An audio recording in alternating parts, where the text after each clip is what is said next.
This is the early edition, a curated weekday guide to major news and developments over the past 24 hours, curated by Sivan Watt and read by an automated voice. Published April 10th, 2026 on Just Security, an essential resource for those shaping a just and secure world. Here's today's news. Iran war, U.S. defenses and vulnerabilities. Survivors of the deadliest Iranian attack on U.S. forces since the war began disputed the Pentagon's account, telling CBS News that the Army unit hit in Kuwait on March 1st was unprepared to provide any defense for itself and not in a fortified position. The soldiers said 6 service members were killed and more than 20 wounded when a drone struck the port of Shuaiba facility, undercutting Pete Hegseth's description of a single drone slipping through defenses at a fortified site. The Pentagon declined comment, citing an active investigation. Jonah Kaplan and Michael Kaplan report for CBS News. The Trump administration did not warn U.S.-flagged commercial vessels tied to the military before bombing Iran, leaving Merchant Marine Academy cadets aboard some of the ships stranded in the Persian Gulf for weeks, Notice reported, adding that about half a dozen cadets were on 2 of 5 such vessels in the region, and that without advance notice, there was no clear way to evacuate them once the war began. Anna Kramer, Jasmine Wright, and Joe Gould report. Rebuilding U.S. missile defenses damaged during the Middle East war will require going through China, which dominates processing of gallium and other critical minerals used in interceptors, Politico reports. China also controls more than 90% of heavy rare earth processing, giving Beijing added leverage as Washington tries to restock, Daniel DeRochers writes. Iran war. Islamabad negotiations. Iran's delegation was expected in the capital on Thursday night, led by Chief Negotiator and Parliament Speaker Mohammad Bagher Ghalibaf, alongside Iran's foreign minister and other officials. Pakistani authorities imposed tight security in Islamabad ahead of Saturday's first U.S.-Iran peace talks, sealing off areas around the Serena Hotel, requisitioning the property through Sunday, and spreading military personnel and checkpoints across the red zone. Al Jazeera reporting, Saad Saeed and Ariba Shahid report for Reuters. Security officials said the precautions went beyond routine arrangements for a high-profile visit, underscoring fears that any disruption could derail the fragile U.S.-Iran diplomatic opening. Reuters reported that Pakistani authorities enhanced airspace surveillance and placed emergency services on standby ahead of Saturday's talks. Iran war. Lebanon ceasefire scope. The U.S.-Iran ceasefire was initially understood to include Lebanon, including by President Donald Trump, before Washington shifted position after a call between Trump and Israeli Prime Minister Benjamin Netanyahu, CBS News reports. Trump had been told the truce would apply across the region and agreed that it included Lebanon. Mediators believed the same, and Pakistan publicly said Lebanon was covered. Margaret Brennan, Olivia Gazis, Jennifer Jacobs, and Nicole Bengal report. Iran's parliamentary speaker and lead negotiator in truce talks on Thursday rejected U.S. and Israeli assertions that Lebanon was excluded from the 2-week truce, saying Pakistan, a key mediator, had publicly and clearly stressed the Lebanon issue. He said the first point of Iran's 10-point framework treated Lebanon and Iran's allies as an inseparable part of the ceasefire, and added that there is no room for denial and backtracking. Financial Times reports. Lebanon's prime minister asked his Pakistani counterpart in a call Thursday to confirm that Lebanon is covered by the U.S.-Iran ceasefire after renewed Israeli attacks deepened the dispute over the truce's scope. Financial Times reports. Israeli attacks on Lebanon are a clear violation of the ceasefire and would render negotiations meaningless, Iranian President Masoud Pezeshkian stated early Thursday. Reuters reports. Pakistan's UN envoy said Thursday that Lebanon's inclusion in the ceasefire deal was clear to all sides and should not distract from planned talks in Islamabad this weekend.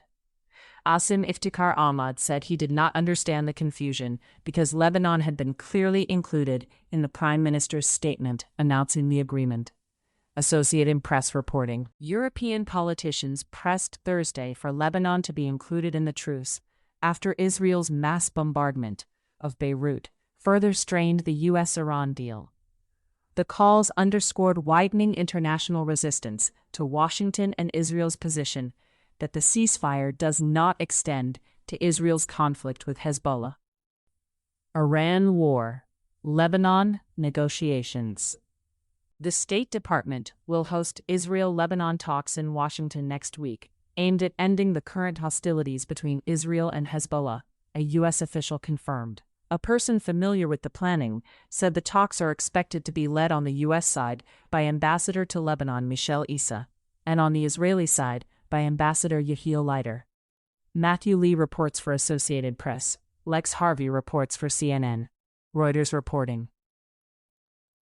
Israel will open direct talks with Lebanon, but will not halt attacks on Hezbollah, Prime Minister Benjamin Netanyahu said Thursday, pairing a diplomatic opening with an insistence that the military campaign will continue, in a shift from earlier Israeli statements that negotiations would proceed only under fire.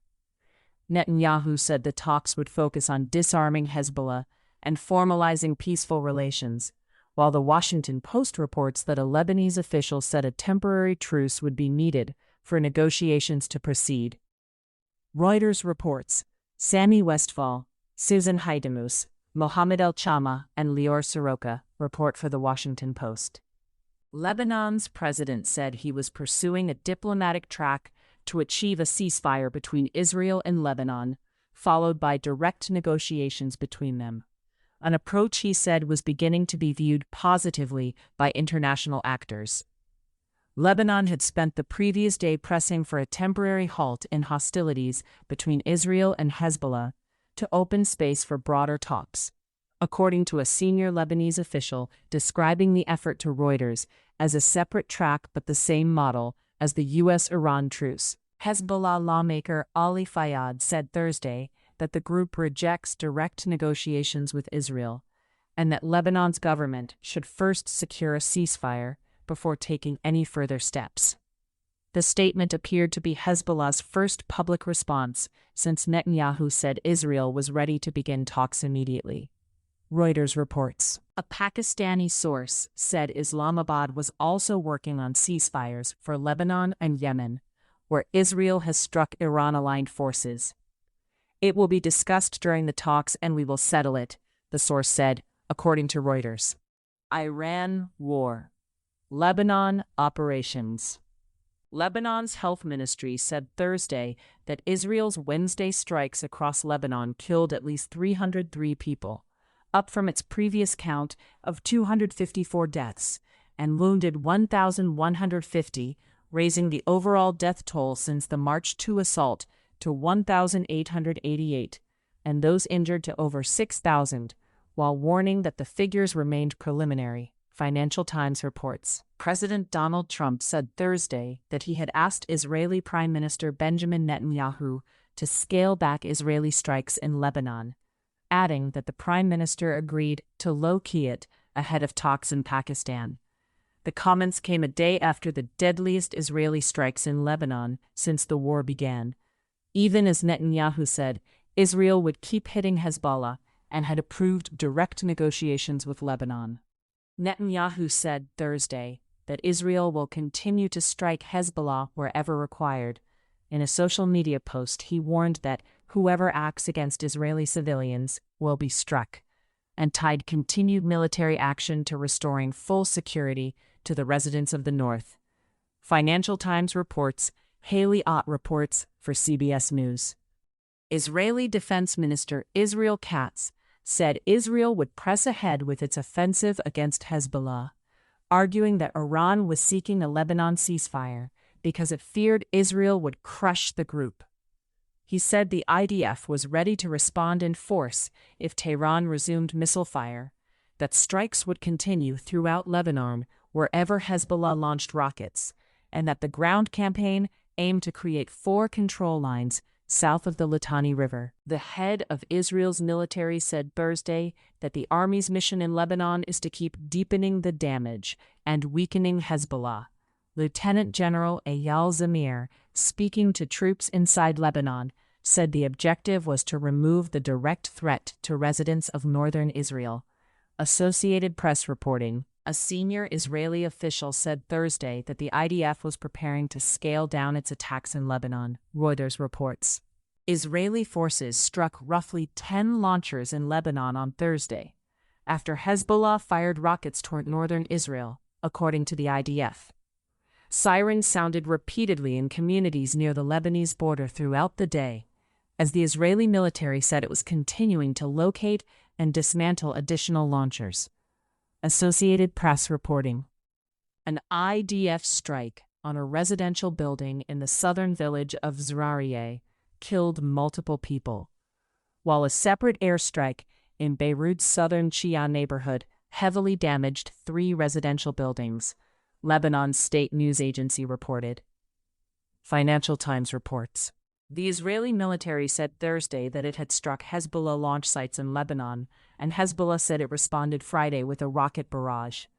Victoria Kra reports for The Washington Post. At least 400 Hezbollah fighters have been killed, Reuters reported, citing sources familiar with the group, which has also fired hundreds of rockets and drones at Israel.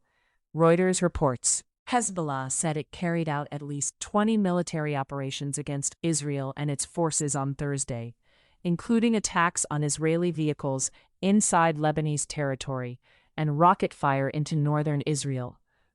Reuters reports. Iran war, Lebanon evacuations. Israel issued a sweeping evacuation order for Beirut's southern suburbs and warned of more strikes early Thursday.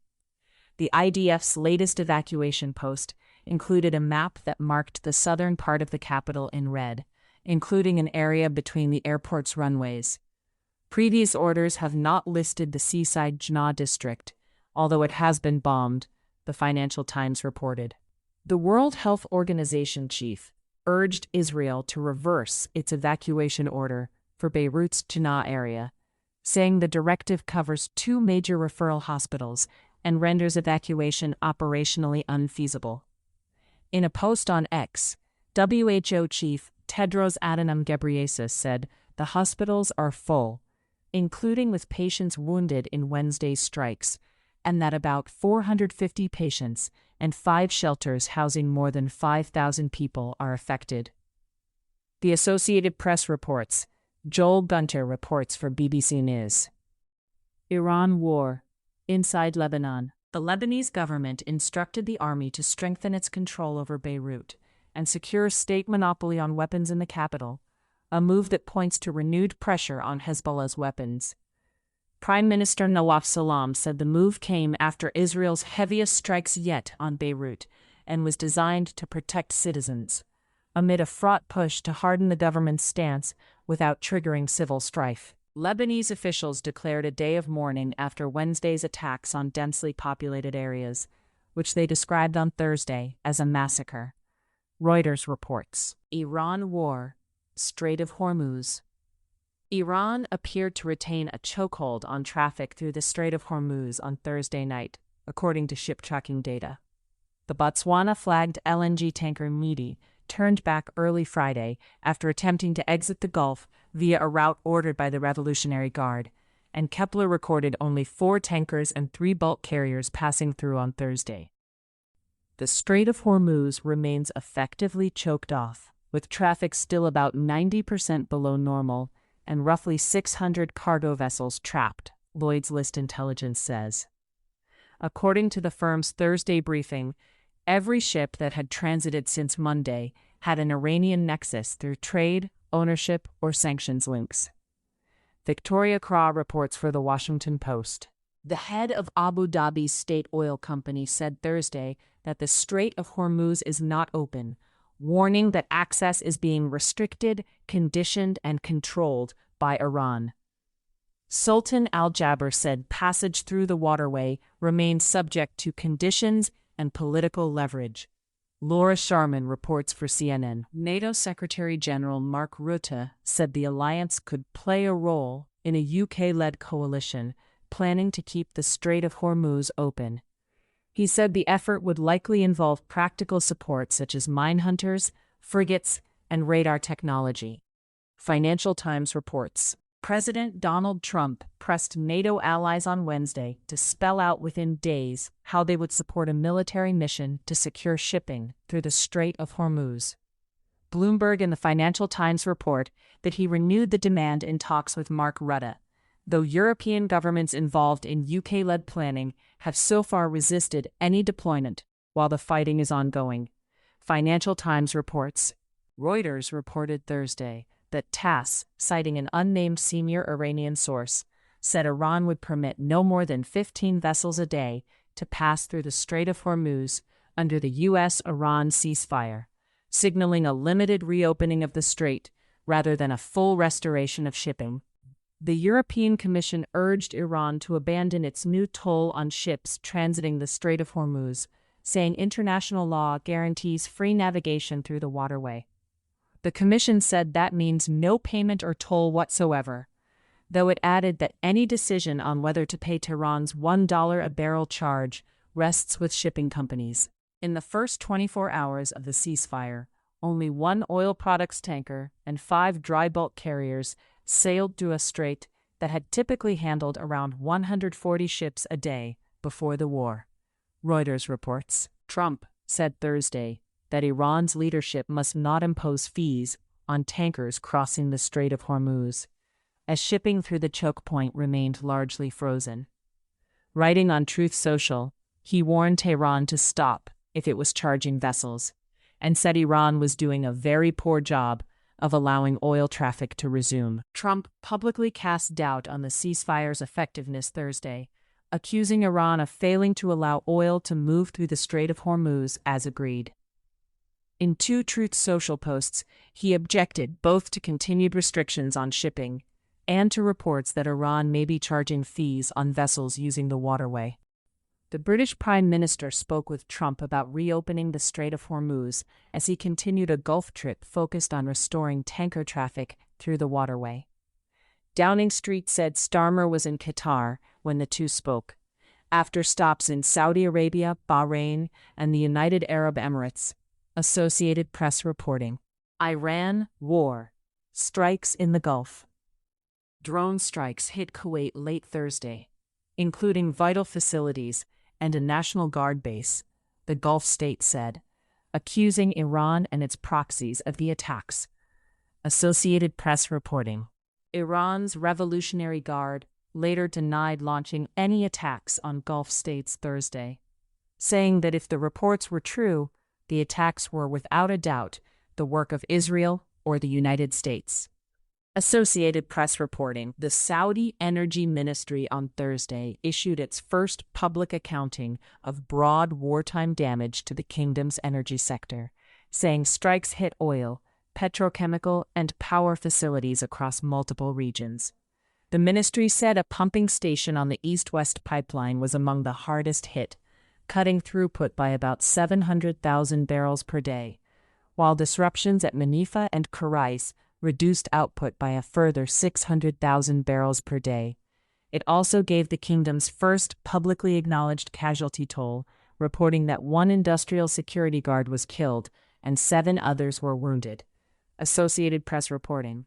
Financial Times reports. The UAE later said it was reassessing which regional partners it can depend on, after the Gulf region bore the brunt of Iranian attacks. Presidential advisor Anwar Gargash said the government would scrutinize its international relationships and bolster economic and financial resilience, while seeking clarification from Tehran on the truce and the Strait of Hormuz. Adam Pouramati reports for CNN. Iran war. Ceasefire. Iran has not yet begun direct talks with the United States, despite this week's 2-week ceasefire. Foreign Minister Abbas Araghchi told his Saudi counterpart, according to the Financial Times, citing an Iranian readout of the call. Saudi Arabia's foreign ministry said Araghchi and Prince Faisal bin Farhan reviewed the latest developments and discussed ways to reduce tensions and restore regional security and stability. Iran's supreme leader, Mojtaba Khamenei, said in a statement read on state television Thursday that Tehran is not seeking war but will not relinquish its rights. Khamenei, who has not been seen in public since replacing his father after he was killed on the first day of the war, also pledged revenge for attacks on Iran, vowed to avenge his father and Iran's martyrs, and said the Strait of Hormuz would enter a new phase. Reuters reports, "All must know that, by Almighty God's will, we definitely won't allow the criminal aggressors who attacked our country to go unpunished," a post on his X account said. South Korea will send a senior diplomat to Iran to press for the safety of its citizens and freedom of navigation through the Strait of Hormuz, Seoul said Friday. The Foreign Ministry said Special Envoy Chung Byung-ha will soon depart after Iranian Foreign Minister Abbas Araqi welcomed the plan in a call with South Korean Foreign Minister Cho Hyun on Thursday. Associated Press reporting, Yoon Jung-so reports for CNN. China used its leverage as Iran's biggest oil customer to urge Tehran to accept the Pakistan-brokered ceasefire, diplomats told the Associated Press, as Beijing weighs whether the truce may strengthen its hand with Trump ahead of next month's summit. China helped press for the temporary deal, but remains reluctant to provide the long-term security guarantees Iran wants, with the Washington Post reporting that Beijing privately balked when asked to act as a guarantor. Didi Tang, Amir Madani, and Farnoosh Amiri report for Associated Press. Cade Cadell reports for the Washington Post. Australia will not take an offensive role in the Iran war. Acting Prime Minister Richard Marles said, distancing Canberra from proposals to provide combat support to the United States. Marles said Australia was not part of this conflict against Iran, and dismissed former Prime Minister Tony Abbott's argument that it should have offered the U.S. Air Force support, including strike fighters. Associated Press reporting.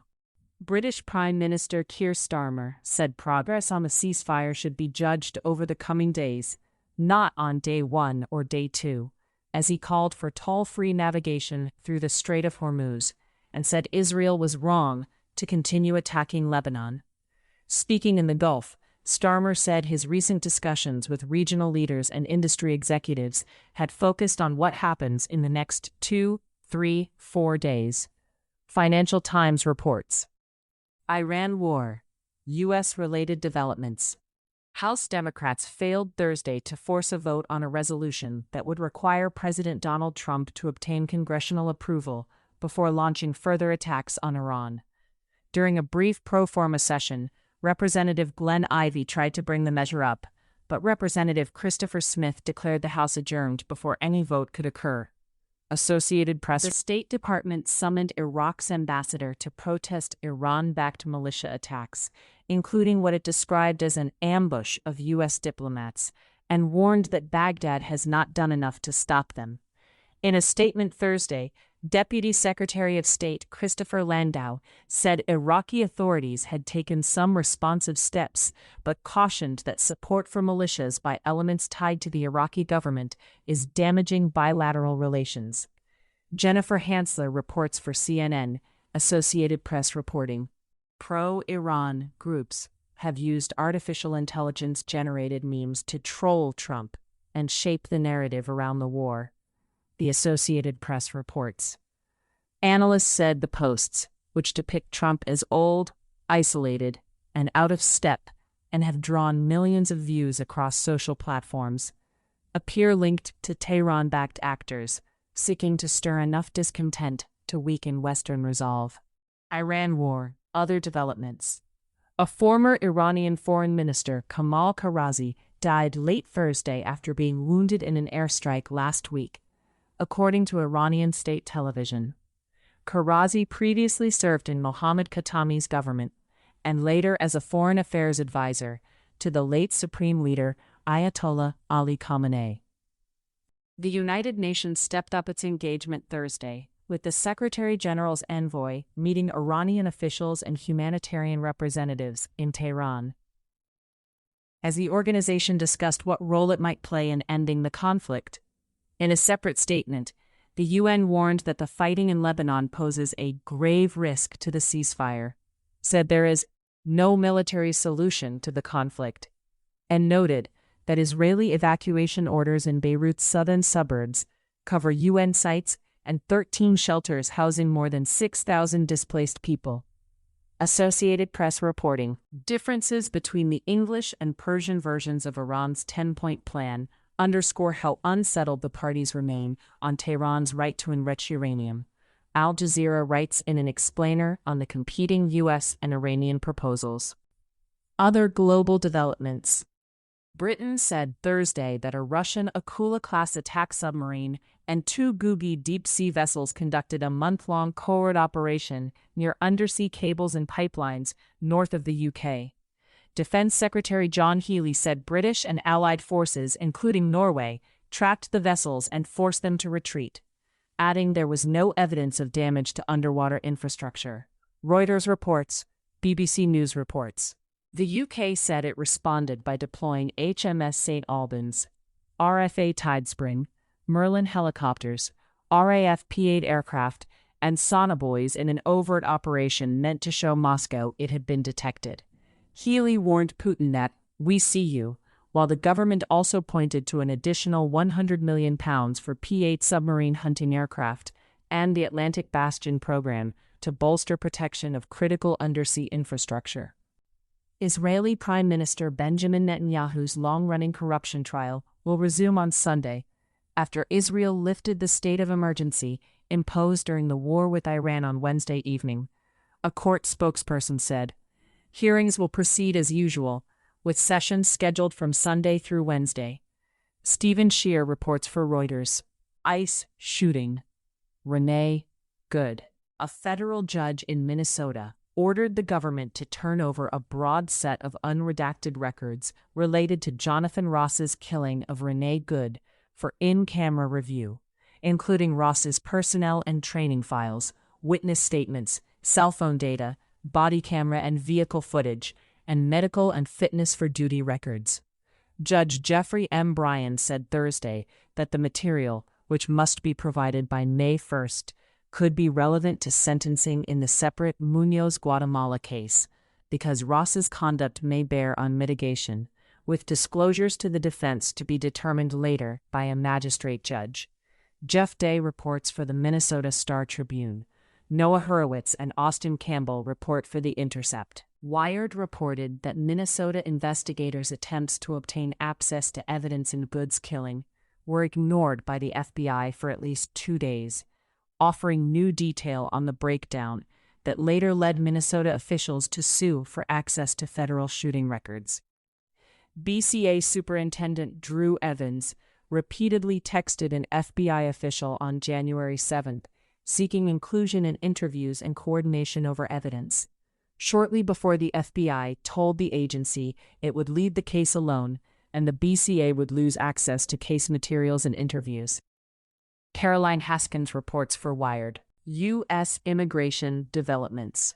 The Justice Department has closed more than 23,000 criminal cases since President Donald Trump returned to office, redirecting resources toward immigration enforcement, according to a ProPublica analysis. The report says the department filed around 32,000 new immigration cases in its first 6 months, even as it declined unusually large numbers of cases involving drugs, white-collar crime, labor corruption, and national security.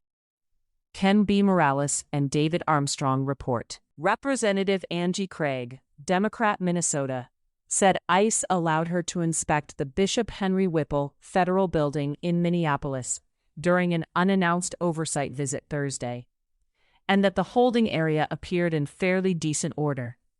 The visit followed a recent court ruling on lawmakers' access to immigration facilities.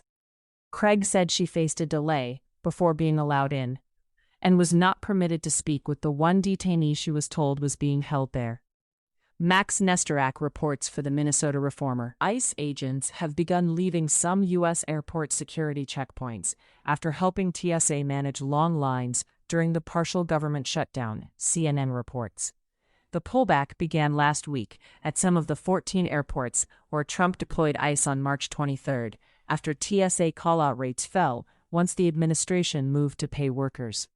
Alexandra Skoras reports. Other U.S.-related domestic developments.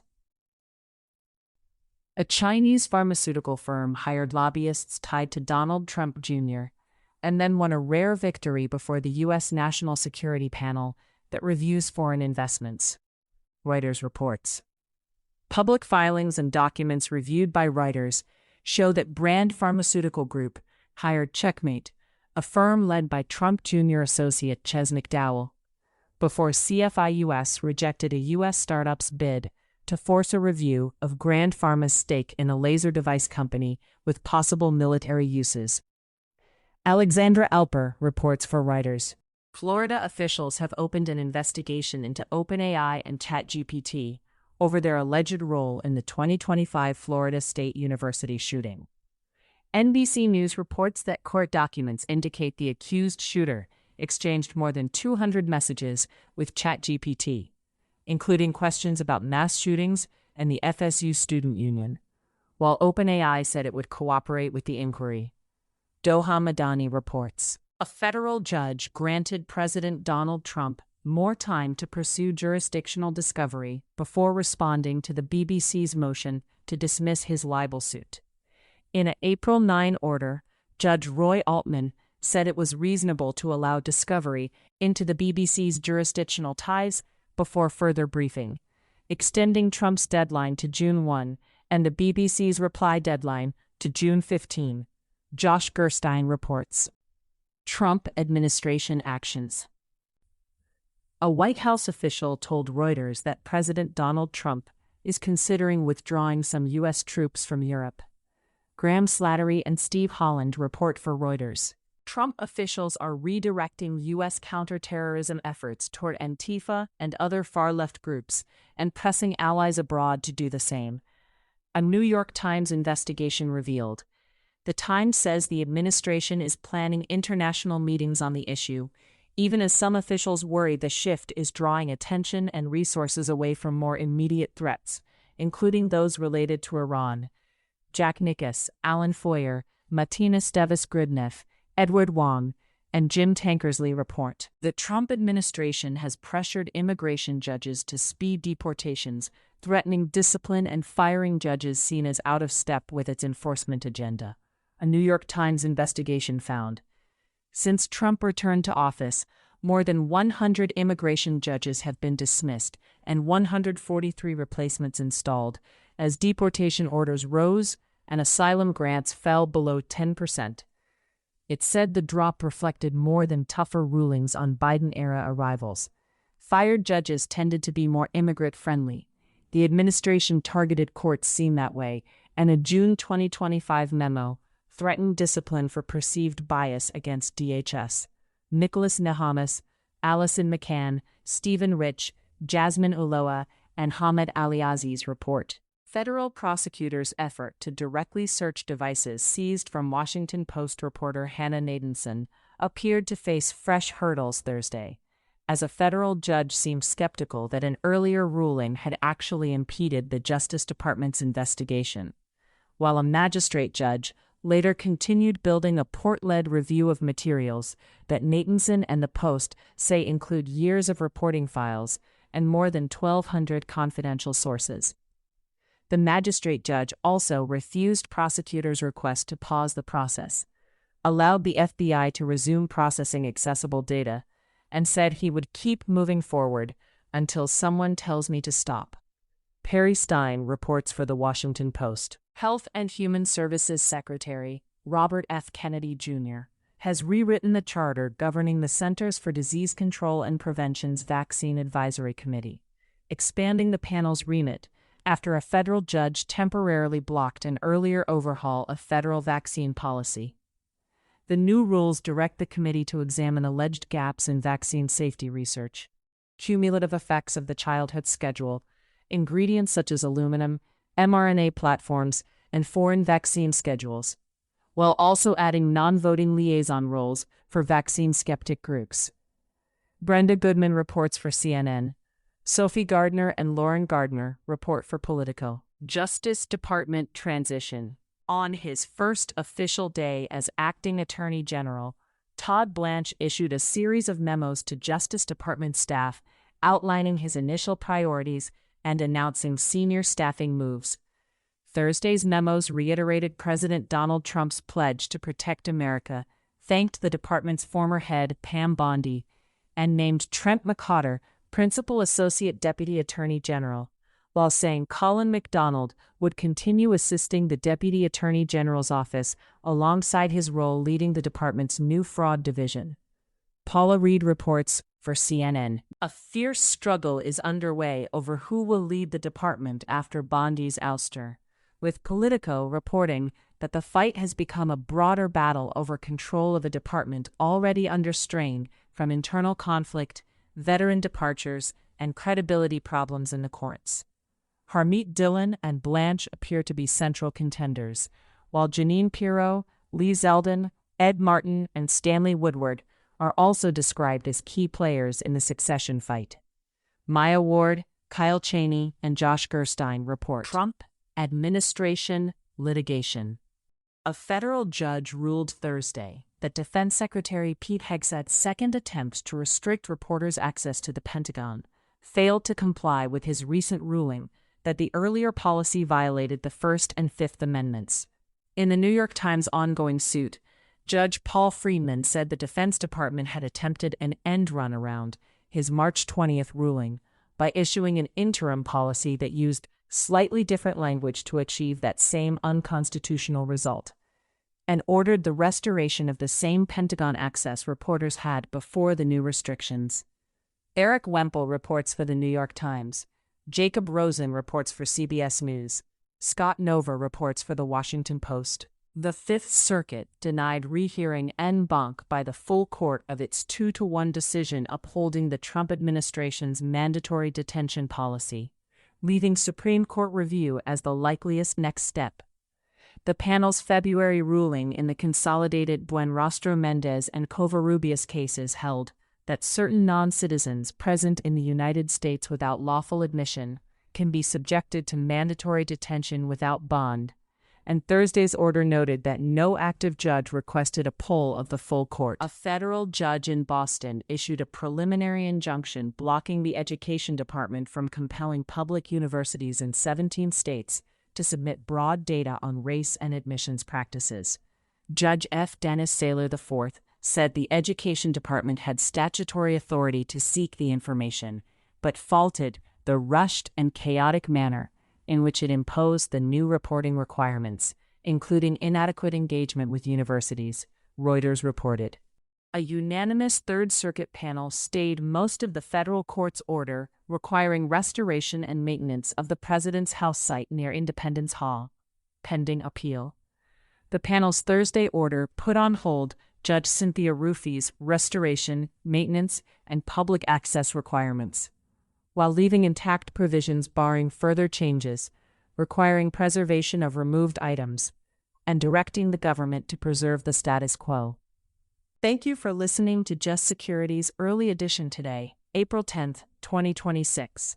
If you enjoy listening, Just Security's analytic articles are also available in audio form on the justsecurity.org website. To stay up to date on Just Security's analysis of law, policy, and current events, go to justsecurity.org, subscribe to Just Security on Substack, and follow us on LinkedIn, Blue Sky, Facebook, Instagram, and Threads.